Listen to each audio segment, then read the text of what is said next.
Ladies and gentlemen, SideStrafe back with some more War Thunder. We are in the P40 Kittyhawk, or Warhawk, depending on where you hail from. Another historical battle, of course.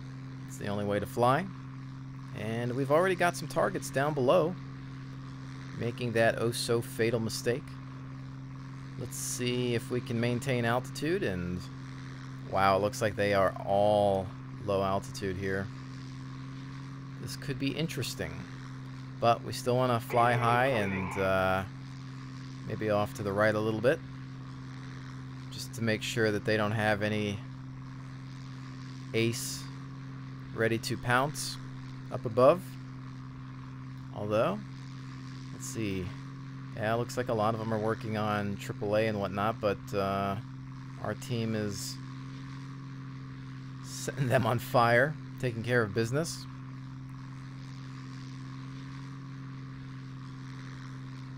And see, this actually happens quite a bit. You'll play it safe. You'll fly off in the distance, try to get the altitude because you want to perform a boom and zoom, and a lot of time you just run into one of those games where the other team is very inexperienced, or maybe it's your team that's inexperienced, and they go after ground targets, and you just kind of miss out on everything because you didn't fly in like a madman. But you know, what are you gonna do? If you've got the win, you've got the win. It's better to be safe than sorry. 4 targets down below. I don't really see anything. Oops. Camera loves to flip out in this game. I'm trying to look for specks sometimes too.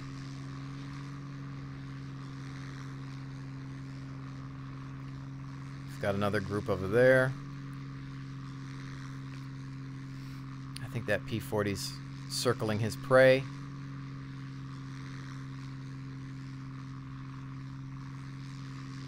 Well, I'm thinking that I'm going to go after one of these guys.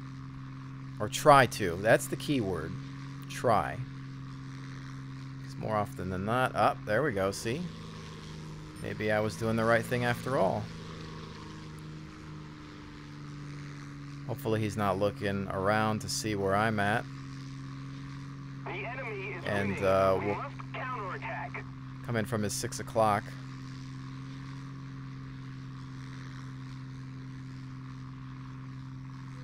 Maybe.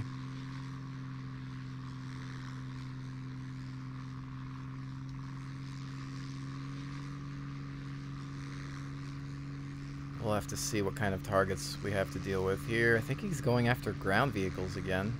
Although there's quite a few of them there. Honest. Watch my speed here a little bit. Oh, that guy just slowed down perfectly. A couple of critical hits there.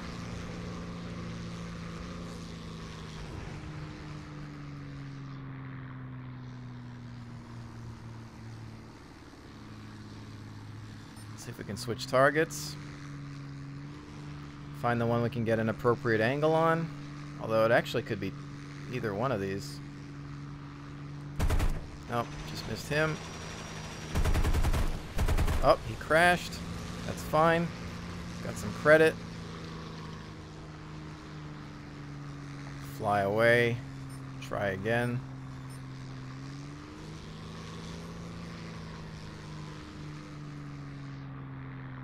Pulling some G's. I still probably need some work on my turns. Trying to utilize the keyboard a lot more than the mouse, as I've been told.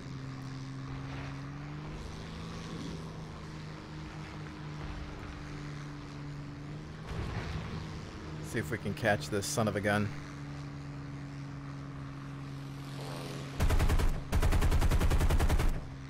Hits on target. We need to put more pressure on the enemy. They're winning. Somebody attack him! Off and away.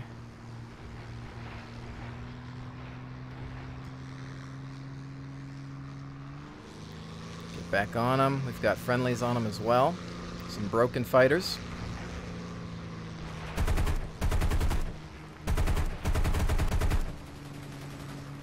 Well, the problem that we have here, though, is that we got quite a few. There we go. Clipped his wings a little bit there.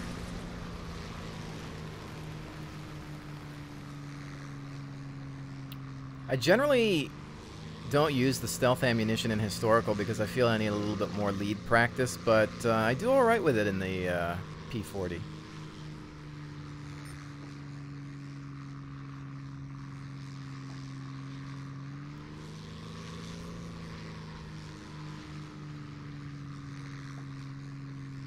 I haven't used too much ammunition yet, so we can see if I can help out there.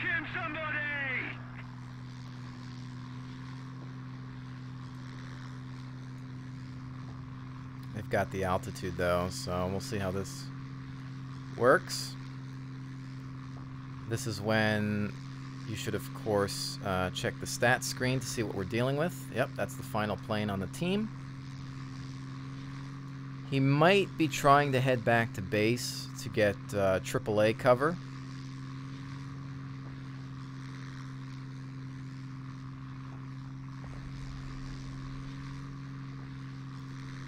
Not too familiar with the handling of the Russian planes, what they're capable of maneuver-wise.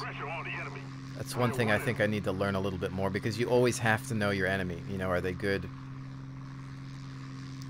high altitude, which I believe they're not. I believe most of the Russian planes, or some of them are at least, are low altitude fighters, but again, I'm not sure. I think they got them. Yep.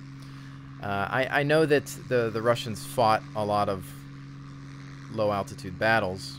I think they were more concerned with attacking ground targets.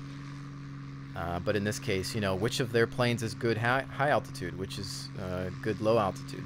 I know some of the American Lend-Lease, like the Air Cobra, it's a low altitude fighter. But you know, what kind of handling do they have? I know at the early tiers they can do a lot of insane turn fighting, but how about high tier? What do they specialize at? So, The enemy has been defeated. the art of war. Tonight, we will Know your enemy. And there it is.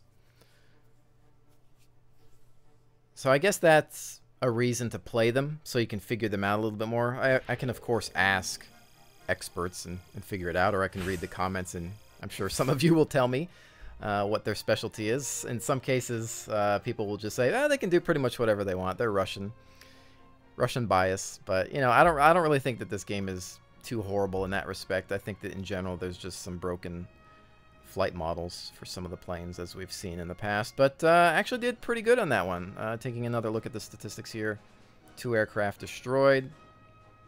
Some critical hits. 7 hits in total there. Not bad.